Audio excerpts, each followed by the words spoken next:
Brothers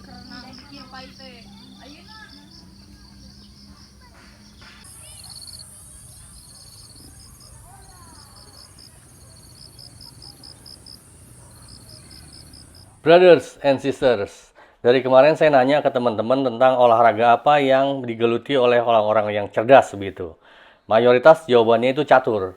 Apakah catur itu benar permainan orang-orang cerdas? Kalau berdasar pengalaman saya dari dulu masih muda, sekarang udah tua ya. Dari masih muda saya menggeluti berbagai macam jenis olahraga, dari tenis, bulu tangkis, futsal, golf, kemudian apalagi ya, olahraga catur juga saya belajar juga begitu. Dan saya mempelajari psikologisnya, apakah catur itu permainan orang-orang yang cerdas? Ternyata bukan.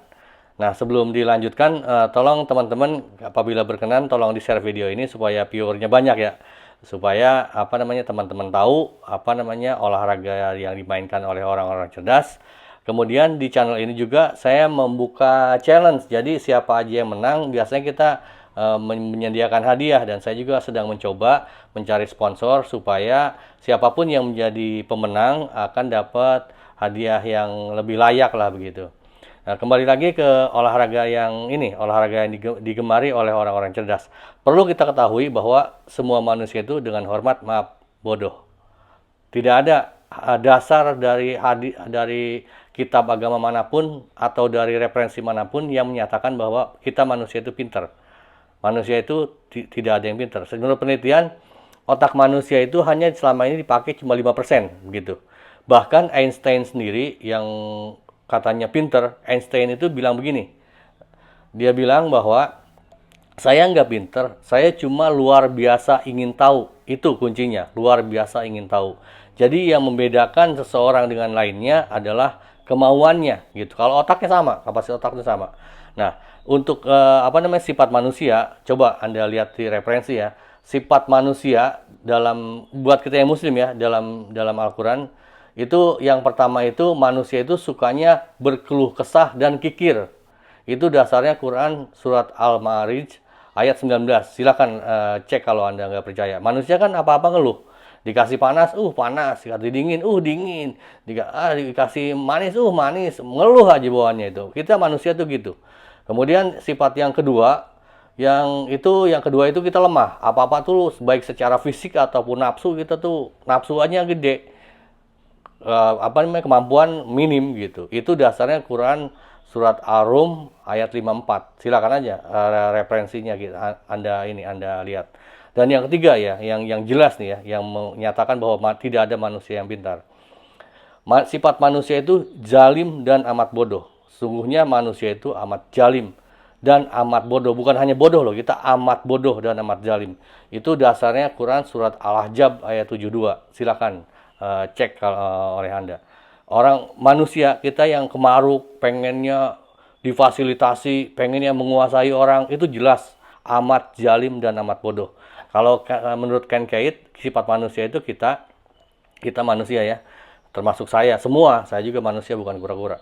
Jadi sifat manusia itu yang pertama itu tidak logis, tidak masuk akal, dan egois gitu. Jadi walaupun kita manusia, sebenarnya kita bodoh, tapi jangan pernah ngatain orang bodoh karena dia marah. Manusia itu egois gitu. Kalau dikatain dia nggak terima. Makanya kita kalau ngomong menyampaikan sesuatu dengan baik dan berdasar gitu. Dengan maksud supaya kita mengingatkan, karena kewajiban kita adalah saling mengingatkan sama manusia gitu untuk di jalan kebaikan. Yang keempat, sifat manusia itu adalah tidak adil. Tidak adil. Itu dasarnya Quran surat Al-Hud ayat 85. Silakan aja. Kalau memang ada manusia yang adil, ya coba seperti apa sih adilnya? Manusia itu diciptakan manusia nggak adil kok. Dia adil lah hanya untuk dirinya begitu.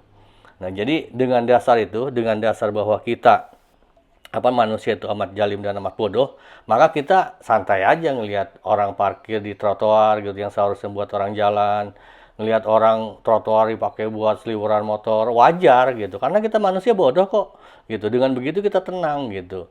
Nah, saya men-challenge gitu kemarin, ngajak gitu Om Capruk EPP untuk balap. Nah, ini dia kuncinya, olahraga apa yang digemari oleh orang-orang yang bukan cerdas, karena manusia mah bodoh semua juga. Yang kewajiban kita itu belajar ya gitu.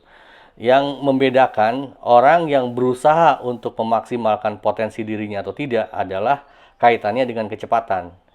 Dan kita, Anda, saya semua bisa memaksimalkan segala aktivitas kita untuk memicu otak kita. Dengan apa? Dengan kecepatan, speed gitu. Kalau kita di drone, ya kita mainnya main balap drone. Tapi balap yang bertanggung jawab. Bukan di balap di kerumunan orang ya. Saya contohkan ini balap pakai freerider, pakai depan komputer. Gue siapa orang di komputer saya kok gitu. Bukan komputer pinjem, bukan komputer orang gitu. Terus kalau ngajak balap misalnya di turnamen gitu di PON gitu, kata Om Fernando Micin itu direktur MDRI, ada itu presiden MDRI maaf, itu ada gitu di PON juga udah ada lombanya gitu, dan itu kaitannya dengan kecepatan ya gitu. Jadi olahraga apa, pertanyaannya di tema ini, olahraga apa yang digeluti orang-orang cerdas, orang yang berusaha untuk memaksimalkan kemampuan otaknya, adalah olahraga yang berkaitan dengan speed, dengan kecepatan. Misalnya ya ini, kita balap racing gitu. Tapi bukan racing di jalan ya. Racing di jalan tuh nggak bertanggung jawab. Biasanya saya udah pernah ketemu dengan pembalap profesional gitu. Dia pembalap profesional tuh justru kalau di jalan dia taat rambu-rambu lalu lintas, tenang, cool, slow gitu.